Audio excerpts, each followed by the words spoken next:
Hello, everyone, and welcome to Civic Platform. From Winnipeg City Hall, we bring your attention for one of the important sessions on protection, community services, and parks. We divided this content into two episodes because the topics are important and took a long time. The first part will start, and we don't want to make you wait long, so let's get started.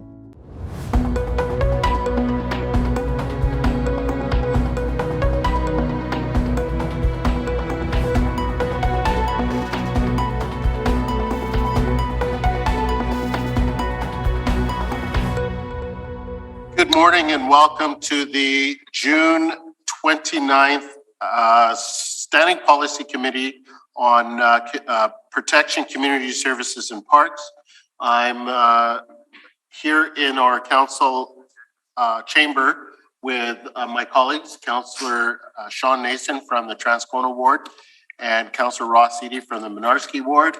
We're also joined here by our clerk, Peter Prinsloo, and members of our public administration. I do want to acknowledge that we are here on Treaty 1 territory, the ancestral lands of the Anishinaabe, Ojibwe, Inouye, Cree, and Dakota peoples, and the national homeland of the Red River Métis, and that our drinking water is sourced from Shoal Lake 40, which is on Treaty 3 territory. So with that, we'll move into, I'll need adoption of minutes from our previous meeting that took place. Just bear with me 1 second. Mr. Clerk, if we could move into delegations. Thank you, Mr. Chairperson. Yes, we have two delegations today, Carol Phillips and Dominic Lloyd from the Winnipeg Arts Council, and they are appearing together on items 1 and 2, which are the Winnipeg Arts Council 2020 annual report and the 2021 annual report. Good morning. You can now go ahead and make your presentation to the committee and up to 10 minutes to do so. Thank you. Thank you very much, and good morning. Thank you for including the Winnipeg Arts Council on this morning's agenda. It's been quite a while since we've been able to present to you. So today we'll do two annual reports, 2020 and 21. And you'll be able to see a selection of images on your screens as we quickly go through this.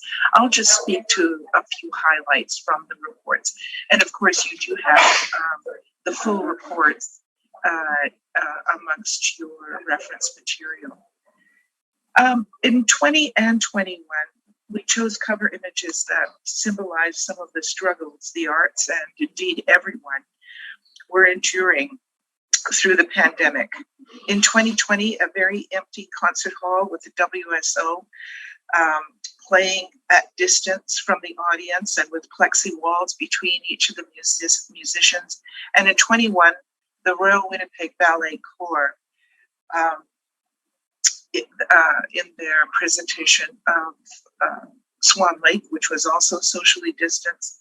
And you can see them wearing exquisite masks, but masks nevertheless. In the realm of public art, begun in 2018, the new public artworks, the 7 pieces along the Southwest Rapid Transway Blue Line, were completed in 2020. There's been a keen response to the art journey along the Transitway, and these are just two of the pieces. Warren Carther on the left, and you can see a bike tour to the much beloved Roostertown Kettle by Ian August. And here in 2021, there were a couple of projects that were completed that were outstanding from previous year's budgets. From 2019, these are among the last artworks to be created under the city's public art policy until somehow we work together to restore funding in 2024. Some smaller public art images that we saw in 20 and 21, but meaningful nevertheless. The poetry on buses and on libraries. Winnipeg poets were featured in Winnipeg Words, which was a great series that had a lot of impact as the buses toured those words around and everyone saw them. And we were able to complete projects like our maps that enabled self-tours, and even were able to have some bike tours and walking tours despite the pandemic. Also, temporary artwork in 2021 in Old Market Square entitled See, Hear, Speak, Paul Robles Monkeys. And of course, in 2020, there was not there was not Nuit Blanche. It had to be cancelled. And in March, when the pandemic began in 2020, out of necessity, the arts, of course, completely changed course. Public health regulations removed access to the arts. In 2020, 1 in 4 arts workers lost their jobs. And it's fair to say that individual artists have suffered the most and borne the major burden of all these changes. But the Winnipeg Arts Council focused on a single goal, and that was to make every effort to ensure sustainability so that they could survive the crisis. Federal emergency fundings, of course, kicked in, and that helped a great deal. The programs that we were able to sustain included the Indigenous Arts Leadership Fellows. And here you see Alaya Bumar and Emily Solsis-Ting. This is a program where we have worked with the arts organizations in Winnipeg to dedicate opportunities for professionalization to the Indigenous arts administrators that have taken on the fellowships. They become responsible in management positions, attend board meetings, and prepare for employment in arts administration. We're very proud that all 6 of the fellows that have gone through this program have received employment in arts organizations. It's really a great program. And of course, all through the pandemic and concluding this year, Winnipeg's poet laureate is Duncan McCurdy. He never stopped writing, teaching, or presenting, documenting the city in all its incarnations. In November, when we had that small window of programming opportunity before Omicron took over completely, he brought together the Indigenous Writers Collective for the first time in 7 years. And his new book, Poems on the Heartbreaking Themes of Residential Schools, 215, was published last year by the Winnipeg Arts Council.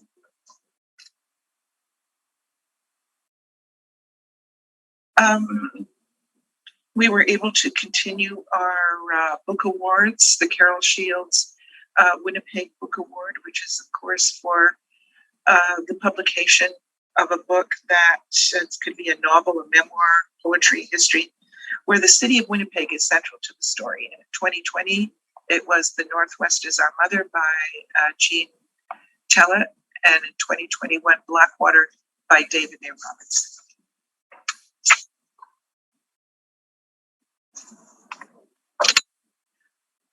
Optimistically, we hope that this will be the last year we have to report under pandemic conditions.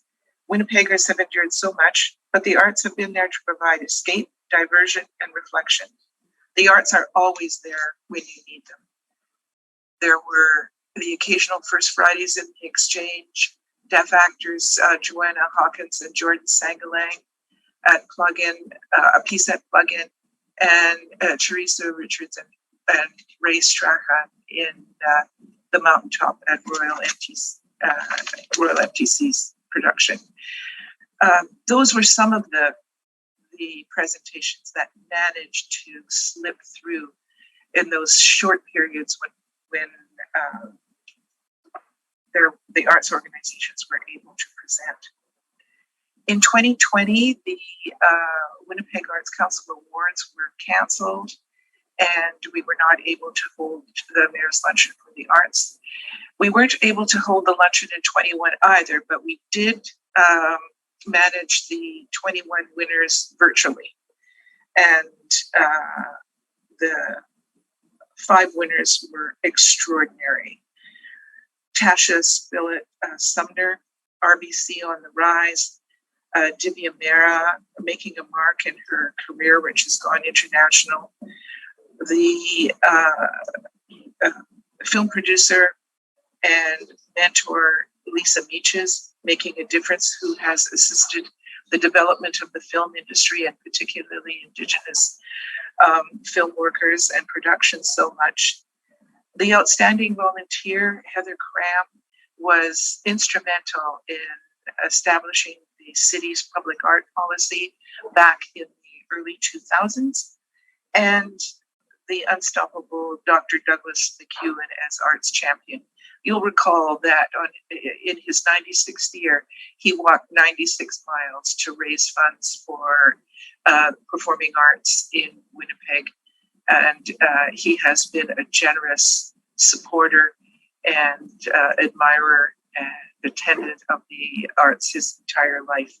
He tells a wonderful story about being on leave in London in 1945 and how he first discovered his love of theater. He was 19 years old or so and had never set foot in a theater, was walking by in the West End, and there was a production of Richard III. So he thought, oh yeah, we did this in high school, I'll go in and have a look. And it was none other than Laurence Olivier performing. And so that did it for him. He was caught up in it ever since. I would just like to quickly mention, I realize we're running out of time, but in 21, the Winnipeg Arts Council, indeed the City of Winnipeg, lost 2 extraordinary people when Jim August suddenly passed away, and earlier in the year, Dr. Modi Shajanya. Both were long-serving board chairs and leaders in the cultural community, and indeed in Winnipeg. They are missed very much. And there were 2 people who appeared before this committee and City Council very often. You have 2 minutes. Carol, just 1 second. I'll move extension of 2 minutes. Is 2 minutes enough time for you to wrap up? I can wrap up right now with a thank you to this committee for your confidence and support. And we look forward to coming back in the fall with our corporate plan and continuing our investment in the arts in Winnipeg. Thank you. Thank you. Okay, Councillor Edie, go ahead. Thanks for presenting, Carol. I missed you.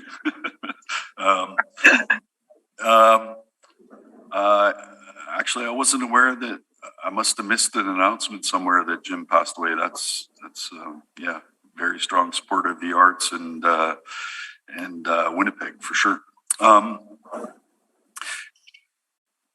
So I'll just ask specifically, over the last 2 years, you have been able to distribute all the arts grants money to the various artists who struggled through that whole period? To individual artists, yes. Yes. Yeah, two organizations through our grants, and also 2 individual artists. And we maintained that. Artists continued to submit applications for their projects and development of their practice. And we used every penny we had to keep them going. And of course, the various government programs, primarily, in the case of individual artists, the federal programs like CERB and others were also of assistance in getting them through those 2 years. Good. Okay. Hopefully none of them have to pay any of that CERB back. Yeah, I hope not. my son wasn't happy when he had to pay it back. But anyway, he wouldn't have taken it if he knew he had to give it back. But anyway, so I just want to reflect that I heard there was some people felt there was a bit of controversy, and I did miss the mayor's arts luncheon. Sorry about that, but there seemed to be some reference to past mayors and councils. Can you remind me of how supportive council was when we did, what was the ticket, or sorry, we had a fair amount of increased funding from the city for Winnipeg Art City. I'm sure you're referring to Winnipeg Cultural Capital of Canada, which was in 2010 and extended into 2011. Just very quickly, the Winnipeg Arts Council applied to the federal government. They had that program at the time to have a designation as Cultural Capital of Canada, and you had to provide an extensive program of activities. And the federal government made a significant award of about $2+ million, which was supplemented by funding from the Winnipeg Foundation and other private sector funding and some fundraising that we were able to do. In order to substantiate that application, the city of Winnipeg had to declare their support. And if I recall, the city of Winnipeg allowed $125,000, I think it was, towards Winnipeg Cultural Capital of Canada. And of course, those years we were able to invest an additional $3+ million to the funds that we annually receive. But it was a glorious time for culture and the arts in Winnipeg, with all the separate programs, the Barge Festival, the Cello Festival, the largest Indigenous contemporary exhibition at that time that had been staged in Canada in multiple venues in Winnipeg, and many other smaller but very, very popular events. We had tremendous audience, big street dance on Broadway for the first time. And it demonstrated what Winnipeg can be with those few extra investments, I have to say. And if the city, I remember we tried to maintain the 125,000 plus more requests to maintain that kind of activity. But anyway, I just, I wasn't sure of how the breakdown was, but I do recall council providing some money over and above what they were giving to the Arts Council time. So yeah, that was a one-time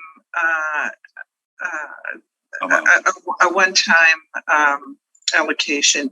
In 2015, I think it was, we did receive additional funds through after the change in leadership of the mayor's office and council.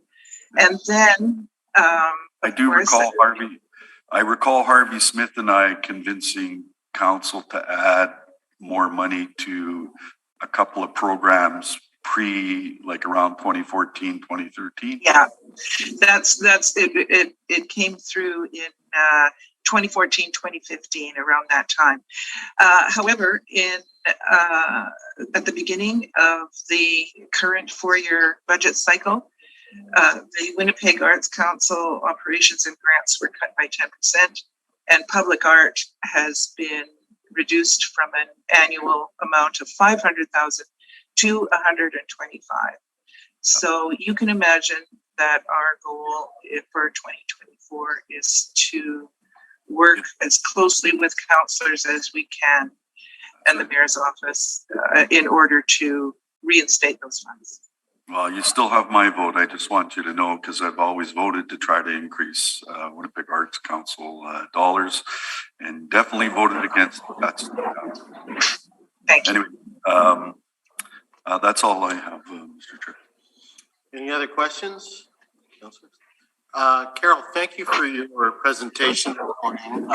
And it's been a pleasure in meeting with you again. I look forward to more of an in-person, live and in-person type of presentation where we can connect again. I think it really does add value to the relationships that we continue to build throughout the city of Winnipeg. While these Zoom meetings have been beneficial in terms of still allowing people to participate, I think the face-to-face contact or in-person contact, I think really works better in terms of building the relationships that we need to sustain us going forward. So again, thank you for your presentation. I look forward to meeting with you in person going forward. I couldn't agree more, and hopefully that will happen in October, November when we're back. Thank you. The concept of protection is very important, whether in the arts or anywhere. We open everything after the corona pandemic, but this does not mean that everything has returned to normal and we are no longer suffering from this virus. And I advise everyone that we should take care of ourselves and our families to protect them from any external danger that may put them at risk. The second session will start, so let's watch it. Thank you for joining us this morning virtually. If you could report on item number 3, harm reduction. Yes, thank you, Mr. Chair. Thank you, councillors. And I appreciate you moving the item. I had an unavoidable obligation over at the Assiniboine Park Conservancy, and so I appreciate being able to speak to this one nonetheless on the agenda.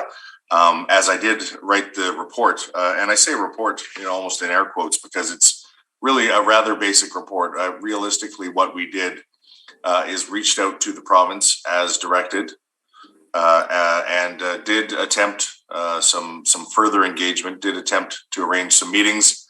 Those meetings were not scheduled. So in any event, here's what essentially the sum total of the response we received from the province.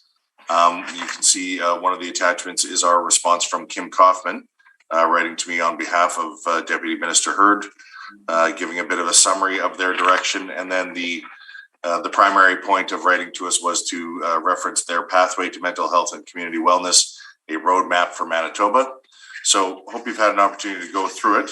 It is a roadmap document as opposed to a clear strategy document. I think their point, and it's made clear in that letter from Kim Kaufman, is the roadmap is a 5-year plan to get to a plan.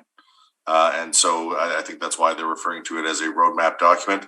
It certainly touches on, I'm going to say, most of what was contemplated by the direction we were given from SPC. They didn't specifically cite, some of the specific initiatives that were included here, like managed alcohol, but this is their response. So happy to discuss it with you. This is a case of where the DISPO really asked for a response from another level of government. So, far be it for me to put any words in their mouth, and this is essentially the response they've given us. Mm-hmm. So essentially, Mr. Jack, they're asking us, hold on, we have a plan and it's going to take 5 years. That's essentially what they're saying, right? That's a fair summary, yep. They do cite, of course, as you'd expect, I'll pull up Karen's letter again.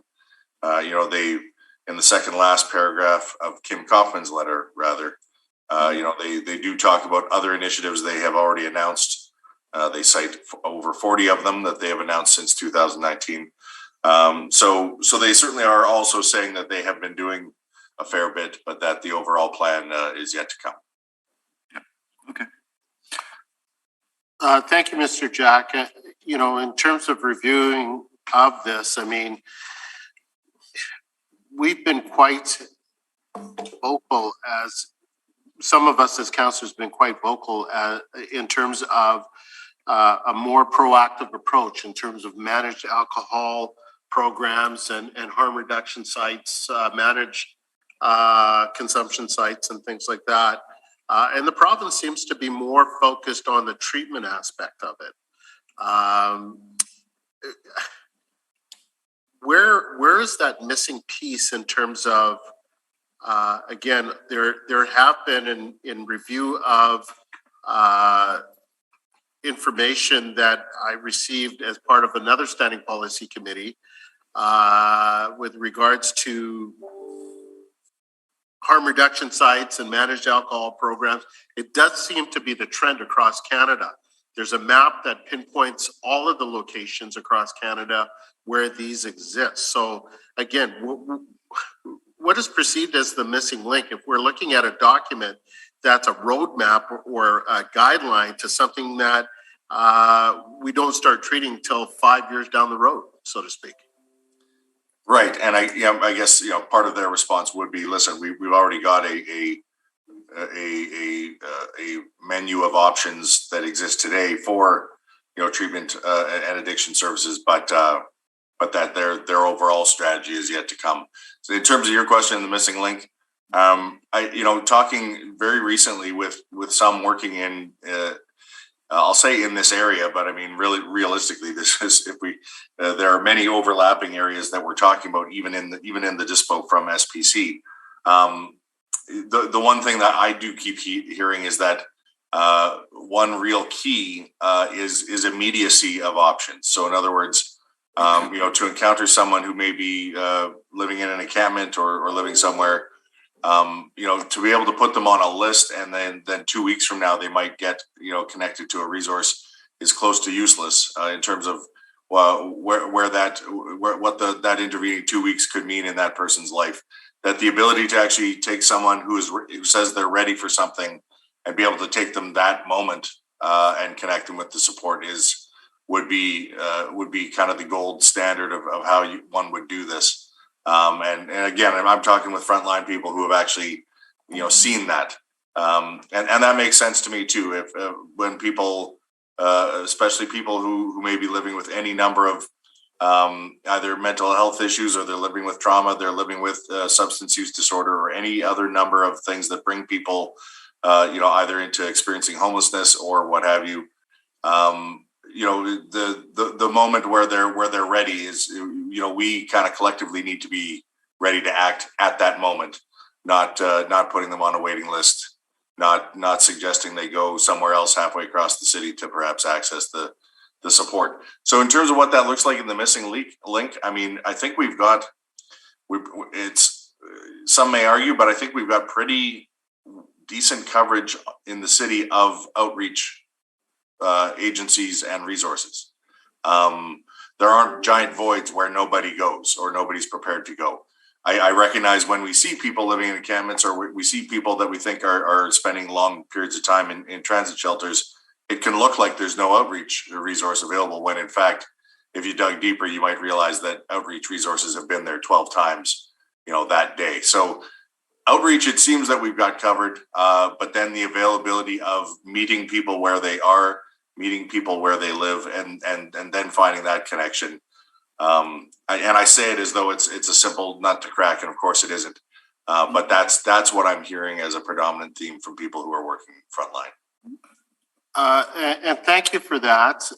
Again, I spoke at another standing policy committee meeting with regards to the strategy for homelessness. That again, the root cause of it is based in substance abuse, and I mean poverty, substance abuse, and those root causes. I also mentioned the fact that having multiple partners within the provincial government in terms of departments, whether it's mental health, whether it's families, whether it's Indigenous affairs. And again, in looking at this letter and then looking at those that were copied, Ellen Lasmodier's office is not part of this report. I see Bruce Gray, Municipal Relations. I see Kim Kaufman, Mental Health and Community Wellness. The letter itself was done by Karen Hurd, who's the Deputy Minister of Health.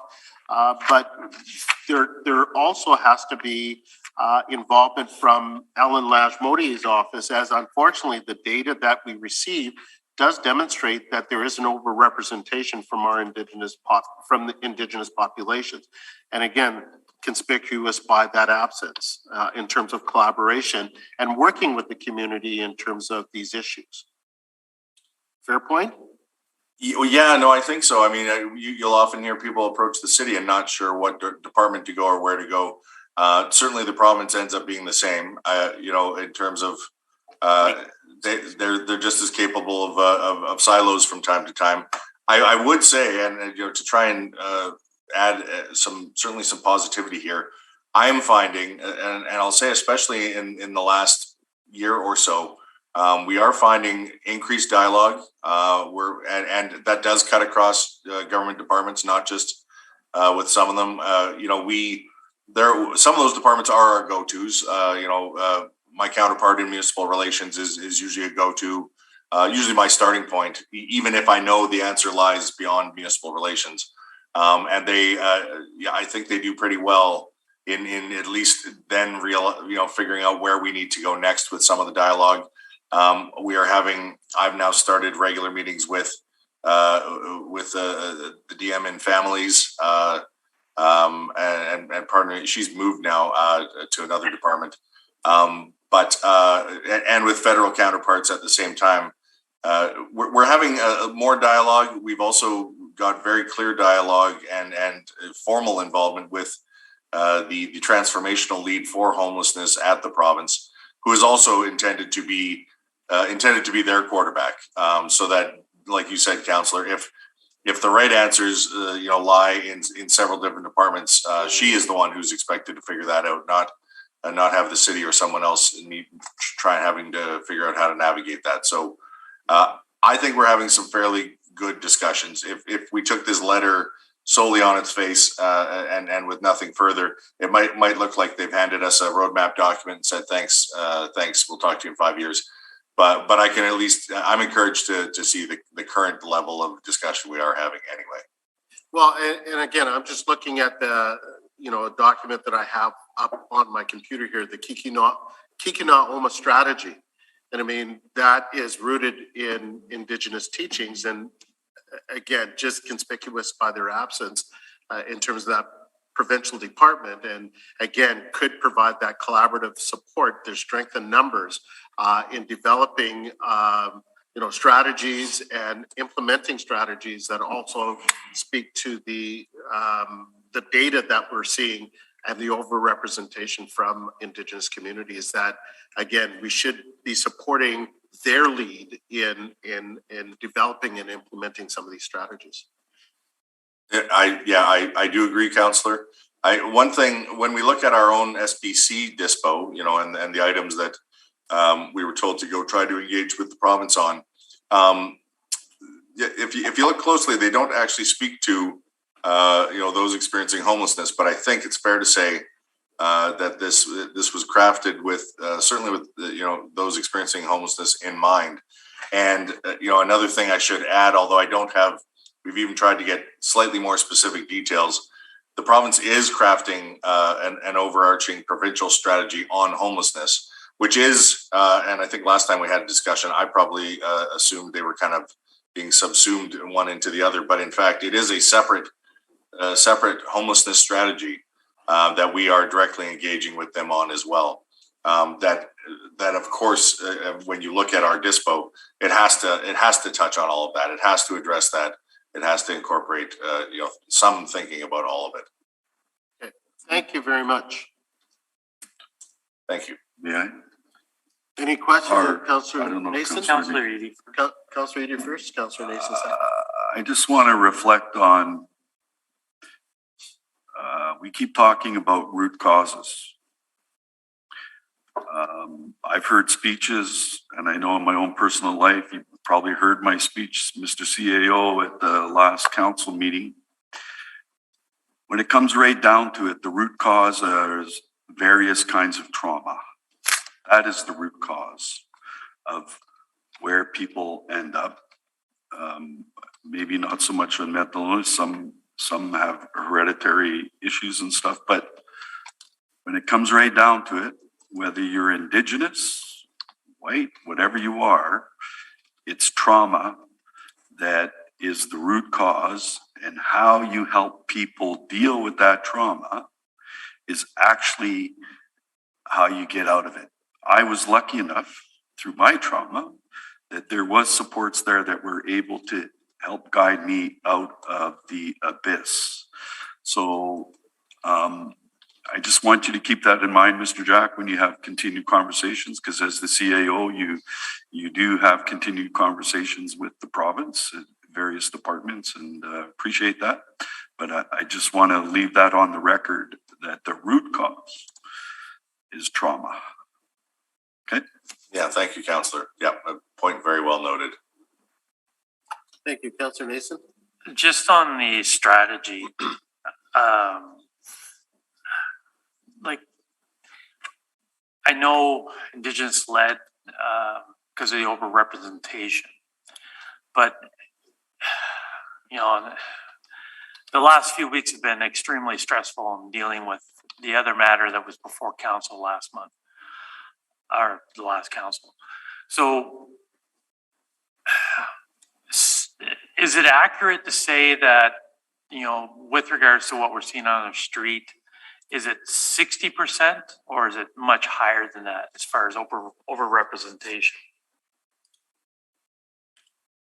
That is, that's an important question, Councillor, and I'm not, I think I'd be shooting from the hip if I provide an answer. I can try to drill down into whether or not the street census, the most recent one, would have broken that down with any more specificity. I don't. You're likely not far off, but I don't want to toss out numbers here. You deserve a little more accurate than that. What I hear, you and I hear the same thing from people who are working for frontline, and that it is overwhelmingly disproportionate. So I'm that's about as specific as I can be today. But let me dig into End Homelessness Winnipeg's most recent data to see if they actually pin down a number. Well, and it leads down to that because the voices I'm hearing from, again, some of my perspective has been shaded somewhat, but the individuals that would be covered under the End Homelessness Winnipeg plan are only those as the federally identified persons that are Indigenous. Is that accurate? Well, depends what you mean by covered. I mean, my understanding of End Homelessness. Pardon? That they would, the persons that are part of that strategy are under a federal identification of Indigenous. Would that be accurate? I do think, and again, I don't want to speak for them, but I believe their mandate is broader than simply ending homelessness for Indigenous or those who identify as Indigenous. I have always interpreted their mandate as attempting to end homelessness for all in Winnipeg. Okay, but the focus of the strategy is on Indigenous populations, is it not? I think it'd be fair to say it. I don't know if it's a focus. I don't think any of the anything under the Kikanaoma or any of that. I think it's a recognition that that it needs to have a very clear lens on the Indigenous community, but I wouldn't say there's differential effort in terms of, like I said, trying to support Indigenous versus non-Indigenous folks experiencing homelessness. I think it's you're right to ask the question because you may wonder where the focus lies. I think everything about how they're approaching their work, everything about how they're approaching the kinds of trauma that they are seeing most frequently, it's undeniable that in Winnipeg it has to have a very clear Indigenous lens, but I don't think that could be interpreted as though ending homelessness for others who may not be Indigenous is any less of a priority. No, I understand completely, but it just, you know, I've had to face some delegations of late where it seems that it's the only lens that seems to apply, and I don't want ones that are not Indigenous to be felt like they're any less of a focus for the city of Winnipeg as we move forward. And that's a fair comment. I don't think that's either the intent, or I don't think that's how Homelessness Winnipeg or any other agencies are carrying out their work. With the exception, of course, there are some agencies operating on their own if their mandate is solely to assist Indigenous folks experiencing homelessness. Then that's their mandate. But the broader one under Homelessness Winnipeg, even though it is now formally an Indigenous-led organization, the focus really is on ending homelessness for all. One further question. So we understand that resources are scant for those that are doing the outreach. We've had in the past, and I believe you answered this at council when we had the opportunity for you to come up to ask questions.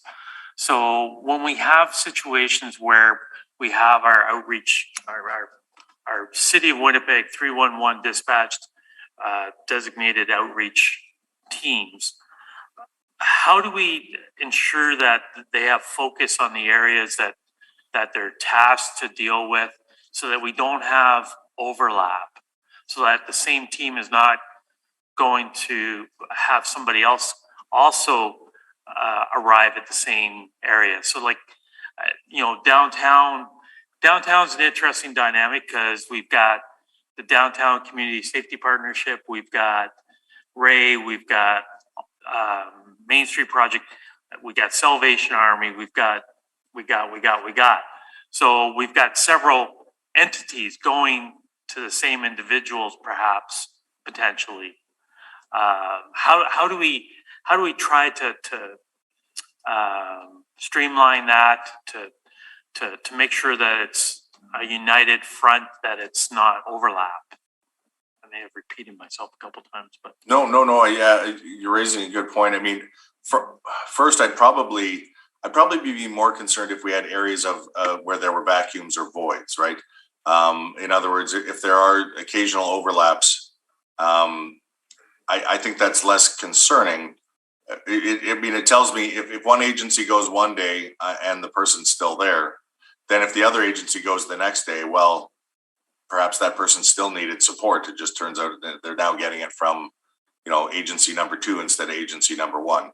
There's kind of a historical, although it's not a technical or required boundary. There's nothing that prevents Main Street Project from doing its work east of the Red, of course, and there's nothing formal or technical that prevents St. Boniface Street Links from doing some of its outreach west of the Red.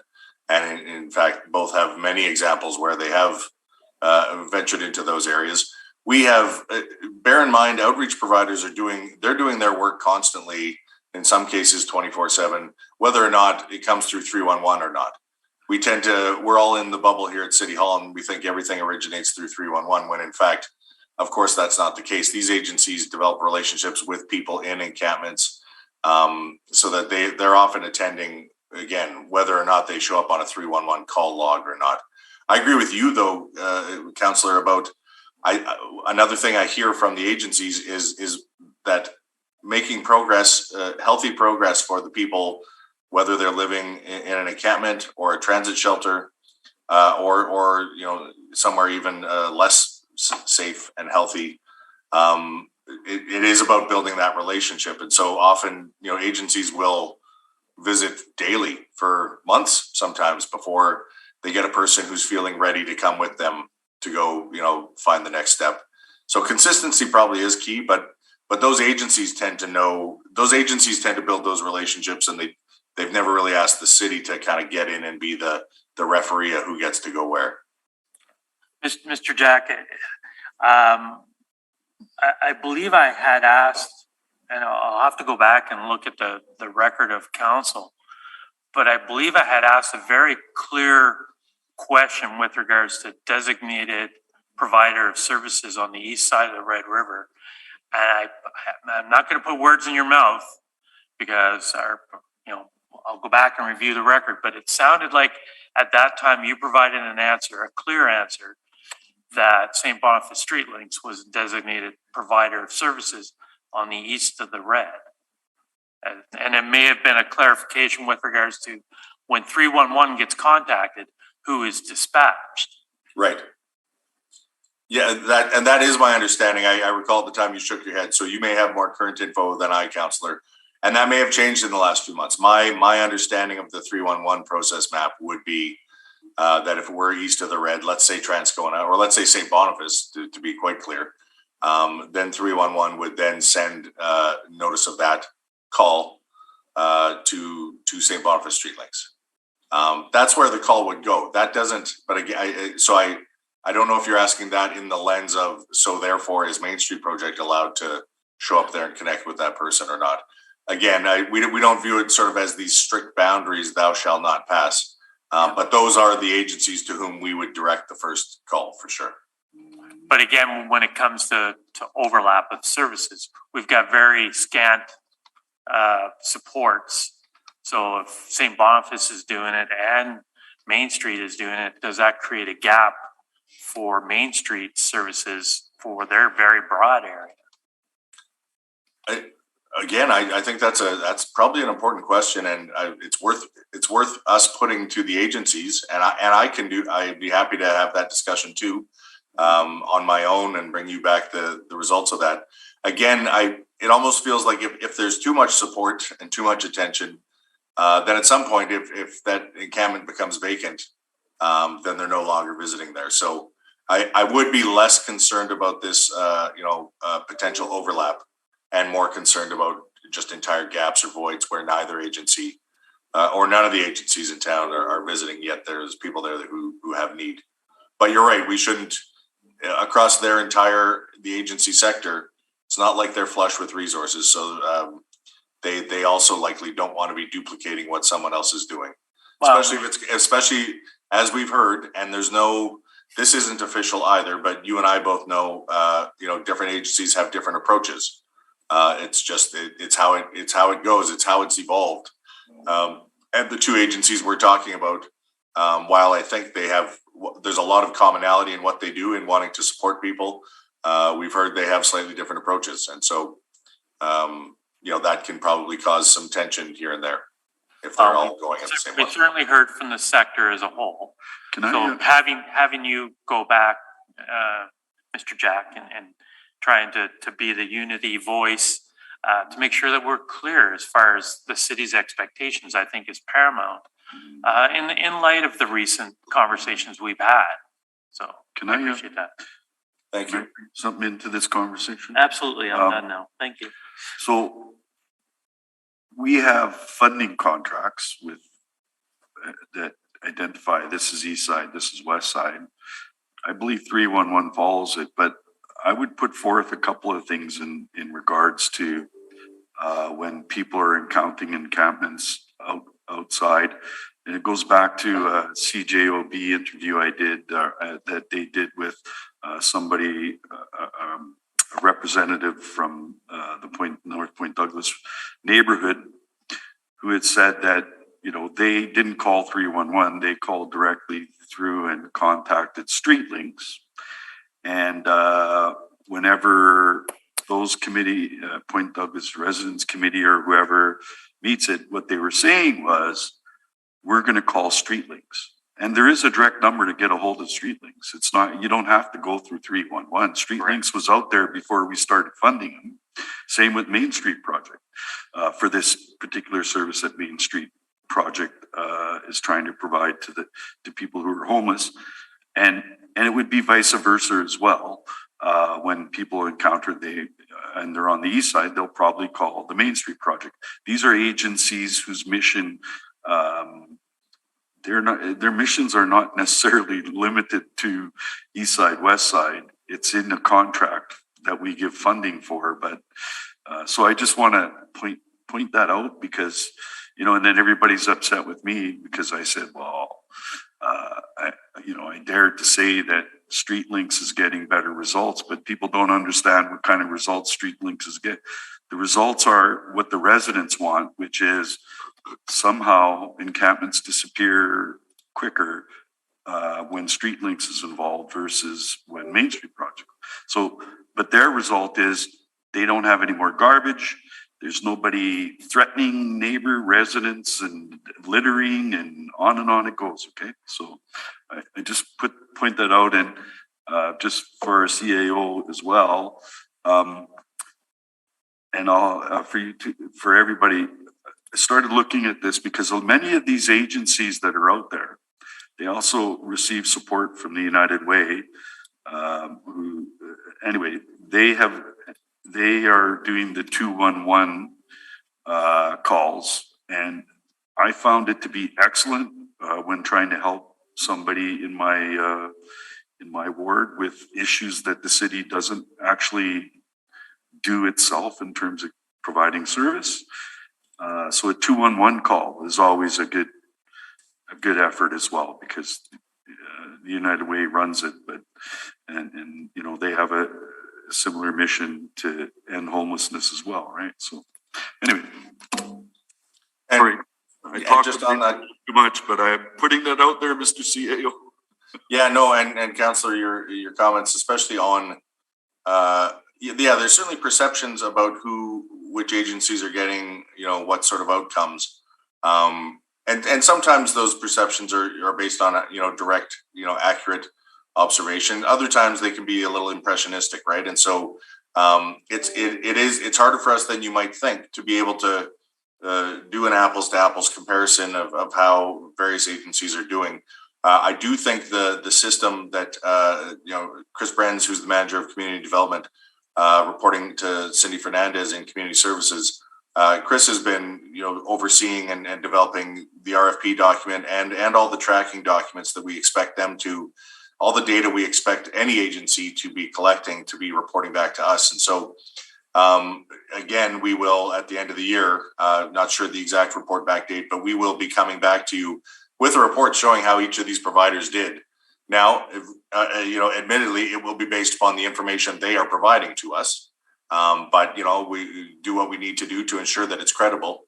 And then at least, we can see the outcomes. Obviously, whatever funding the city is providing, I know the city expects to see some outcomes and positive changes in those outcomes. So that's if we're not tracking it, and we're not demanding that they track all of it, we'll never quite know. And then we're left to impressions and, just general discussions and perceptions people have of, the various effectiveness. But at least we'll have some data to wrap around and see what they have done. And the real outcome, let's be honest, the real outcome we want to see, and the outcome that is, takes some doing to manage. If someone is able to get people into some sort of place with a roof, that's very good. If those people are typically leaving 3 days later, that's less good. So there's a permanency, or at least a duration of being able to connect people to housing that we also really care about too, and that becomes harder to manage once people are already housed. But that's what we want to see. Just getting people into any old place for the sake of a stat is not helpful if they're back living on a riverbank a week later. Well, and yeah, that's a good point to make. That's why I said the neighborhood has a different consideration of what kind of results they want versus what we want to see when it comes to this whole end homelessness issue, right? So, which is good housing for anybody who's stuck living out there, not by their own choice, because there are people living out there by their own choice. You're right, Councillor. Yeah, I suspect there are as many different versions of the reason as there are people out there. We do tend to lump them in and assume, well, is this just because there's not enough affordable housing, or is it just because the shelters are full, or is it just because of X, Y, or Z? And I think we're all collectively starting to realize every individual, whether they're experiencing homelessness or not, they're individuals. They're unique, and they come by it by their own path their own journey, and whether it be their own trauma or their own circumstance. So we're best served if we don't try and paint these broad swipes on what has led people to that place, and just try and find solutions that can be flexible enough to care for everybody. Councillor Nason has a follow-up question. Yeah, just to try to pull it back to the correspondence and exchanges and trying to get the province on board to support what's a crisis on our streets. Has there been any communications or talk about additional financial support? Because we seem to be bearing an unbalanced scale in trying to deal with what we're seeing on our curbs, our parks, our transit, open spaces, just the impacts of this crisis on our streets. So have they offered any support to the municipality?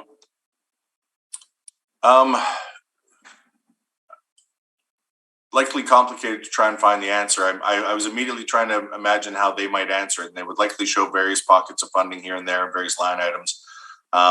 When it comes to sort of some of the direct stuff I can point to, Councillor, one that I think they deserve a lot of credit for is their most recent funding of the Downtown Community Safety Partnership. That's an agency we don't talk a lot about in this discussion, when in fact they are very increasingly becoming the first point of contact for people experiencing homelessness or people living on the street. And the province has been a significant funder. You as council stepped up and provided some early funding to the DCSP as well, which is great. But then the province, through the Department of Justice, came in with a very sizable show of support. And not sure what the long-term future will be for that provincial funding, but we can at least be hopeful that they are going to see that because of all the data that the folks of the DCSP have been tracking and the outcomes they're able to demonstrate. Hopeful that the province is going to find a way to step up there again. That is a very direct way, because that is our downtown. That is, again, very specific to the folks living in downtown Winnipeg. So that they are to be absolutely applauded for. They remain active in housing, although their model of service delivery has changed over the last 5 to 10 years. But they remain committed to supporting or creating affordable housing, within the city of Winnipeg too. So and we all know that's key. Creating the housing is key. Again, if I were to look at Kim Kaufman's letter, they've announced over 40 mental health and addictions initiatives to ensure that individuals that are struggling have access to help. I don't have the list of those 40, but presumably Kim would be prepared to provide them to me if I asked.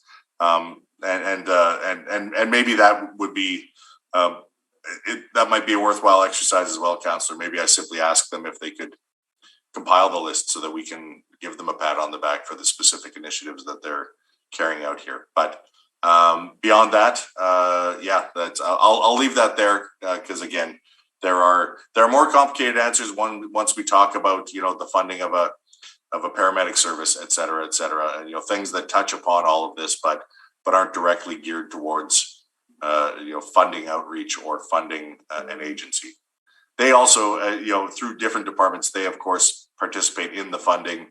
They have significant funding that goes to Main Street Project. I believe some that goes to Street Links, although I'm not entirely certain. Money that goes to End Homelessness Winnipeg. They have money going in a variety of directions as well, just not directly to the municipality. Thank you, Mr. Jack. Go ahead, Councillor Edie. So, actually, we could be talking about this all day, but so I just like to point out that I think it's great that the province is funding that downtown initiative, Bloomberg initiative, whatever you want to call it,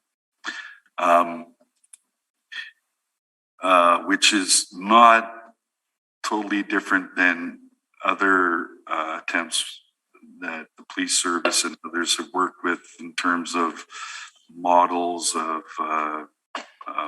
working with communities and people in neighborhoods, like the Prince Albert model or whatever.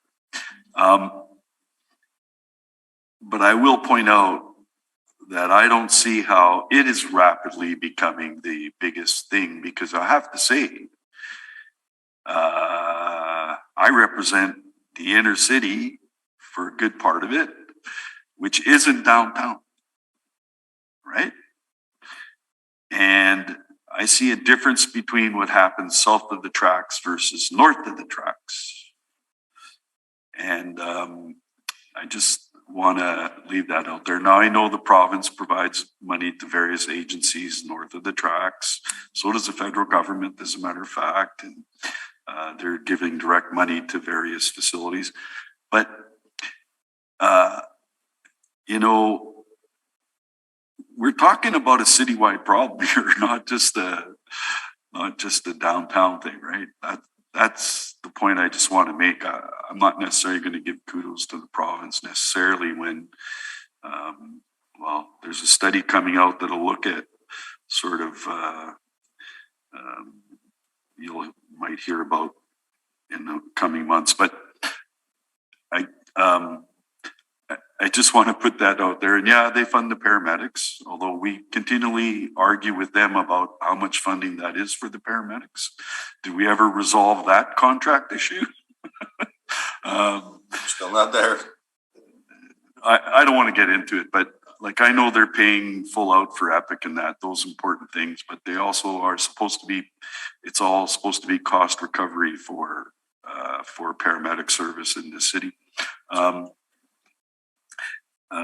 Anyway, I'm kind of done on that, but yeah, it is. Anyway, I'll leave it at that. That's good. Okay. Thank you. Thank you. Seeing no further questions, where are we at with this? We're receiving this report as information, I believe. Okay. There's no recommendations, as the CAO has made it his mission to continue following up on what he was doing before he became the CAO, and really appreciate the work you do on this, Mr. Jack. Absolutely. I think you got a great handle on what's happening. There's a lot of frustration and different things happening underneath, but I thank you for your service on this one. Thank you very much, Councillor. You've actually just raised an interesting point, or a point that should be recognized as well. And I do note that you previously served as the city's delegate in terms of the illicit drug strategy. That's right. The illicit drug task force. That's right. I was co-chair with Deputy Minister Karen Hurd, in fact. So where's that work currently in relation to this harm reduction strategy? I'd have to take you through recommendation by recommendation. I didn't have those in front of me today, Councillor, but some of them have been actioned for sure. Because, you know, in the end, we only put forward recommendations where the three levels were able to come together, you know, in consensus on, so they weren't contentious.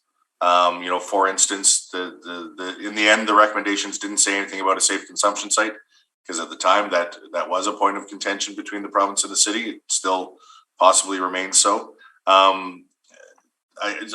That's one thing I could come back with if you'd like, Councillor. Not that I want to create work for us, but you know, we could revisit the recommendations and come back with a bit of a progress report, because that isn't something that is routinely reported back on. Well, and that's something I would like to see in terms of how it might dovetail into this harm reduction strategy. There was a lot of comprehensive work that was done as part of that illicit drug strategy, identifying areas of the city that were susceptible or prone to those types of activities. And again, I would like to see a revisit of those recommendations and see how it does dovetail into this report. You're asking my question. Yeah, Councillor. Can I just add to that question though, sure. Where Mr. Jack answers it? Council just passed last council meeting, recommendations for the CAO to write letters to both the feds and the province regarding dealing with addictions and drugs and so on and so forth. I don't know, but I think, is there a report that's supposed to come out of that related to that issue, which is related to harm reduction as well? It's the same thing, right? So is there already a report expected back from that, what council passed on the 23rd of June? Now, so with respect to which item, Councillor, I'm going to have to pull that up here. Sorry, the report was, it's to go to the feds to decriminalize. Small amounts of illicit drugs. Yeah. Oh, yes, okay. And in that whole, whereas all the stuff that was in there was things to the federal government to change the law, but then there was a bunch of other activity expected of the public service, and it would be the CAO's office because it's intergovernmental. That's right, Councillor. And the way we work, we're probably still in the midst of then triaging each of the pieces of that dispo to get the work moving on it. But I'm pulling it up as we speak, just so I can try to speak to it in real time. It was a long agenda. It does fall in with the harm reduction stuff, right? So. A few different pieces there, Councillor. So in terms of the illicit drug task force, yeah, that one I'll be happy to report back on. And I don't know if you want to do that formally as a motion. I'll leave that to you, of course, but I'll report back in any event on, and you can decide what the time frame is. And then just before the break, I believe Councillor Eady was asking about the motion with respect to decriminalization of simple possession of illicit drugs. Right. And thank you. So the break gave me a little bit of time just to track down the disposition, including who we had assigned various parts of it to. There's one part we have assigned to the Winnipeg Fire Paramedic Service, and I understand they will be reporting back in December. I guess that's how long they were given. And that recommendation that part of the disposition they'll be dealing with is subject to the approval of recommendation 1. If a community-based organization in Winnipeg applies to Health Canada for an exemption from provisions of the Controlled Drugs and Substances Act, that the Winnipeg Public Service be directed to write a letter in support of the community-based organization in line with the support for the 4 pillars and 6 policy and practice recommendations as outlined in attachment A and B. So really just geared towards ensuring that the city would be trying to support any community-based organization that was seeking the exemption on its own. And then the remainder of the disposition, I won't read it unless you'd like me to. It's fairly lengthy. No, For the rest, just give us a summary. do you want me to read some of it, Councillor? No, just A summary? give us a summary. Sure. There's a lot in there, I know. Yeah, no, all good. The first was really on you. Council placed on the record its support for the 4-pillar approach espoused by the Canadian Association of Police Chiefs, including supervised consumption sites, decriminalization of simple possession, safe supply, and diversion and treatment. The second one, lengthier, but that the public service communicate that support to the Federal Minister of Public Safety and the Provincial Minister of Municipal Affairs. That is in the course of occurring. We haven't yet sent those letters, but those are being prepared. Request that those 2 other levels of government take action that would financially support the 4 pillars, and that we also request an update from the feds on the adoption of a framework that encompasses a comprehensive approach to address drug-related issues and obtain an update on a variety of issues. So all of that communication is still being developed. None of that has any report back date, but what we will do regardless, that will all be done in fairly short order, and we can include at least a summary of those communications in the report back that has been requested under number 3. So all in progress, I guess, is the easy way to summarize all of that. Yeah, so then the question is, how much time would the public service need to come back and report on this, on the illicit drug task force, and any outcomes from, with, this is a component of a illicit drug task force trying to accomplish something, right? So, Yeah, I mean, if there's a logic to having it come back in parallel, if you'd like, and that I believe is coming back for the December cycle. So if that makes sense to you, we can link them up. Chairperson, are you okay with us moving a motion for December? Yes. So receiving this as recommendation, but there are some action items in terms of the amendment, in terms of reporting back to us. Yeah, like this is the harmless thing, and harm reduction and illicit drug task force is kind of a sub component. So we're going to receive this report as information, and we're going to add a recommendation that that the public service come back with a report on how the illicit drug task force and this initiative are doing for December. Okay, great. Is that a verbal or a written report? Can you do a written by then, Mr. Jack? Oh, certainly, that gives us plenty of time. Yeah. Okay, so written report for the December PCSP meeting. Whoever it may be. Okay, do I have somebody to move that? I am moving it. Yeah. Okay, all in favor? Aye. Opposed, carried unanimously. Thank you, Mr. CEO. Thanks to all of you. The first part of this episode is ended here, and we will complete the second part in the next video. If you like the first part, please like, share, and subscribe to see our upcoming episodes.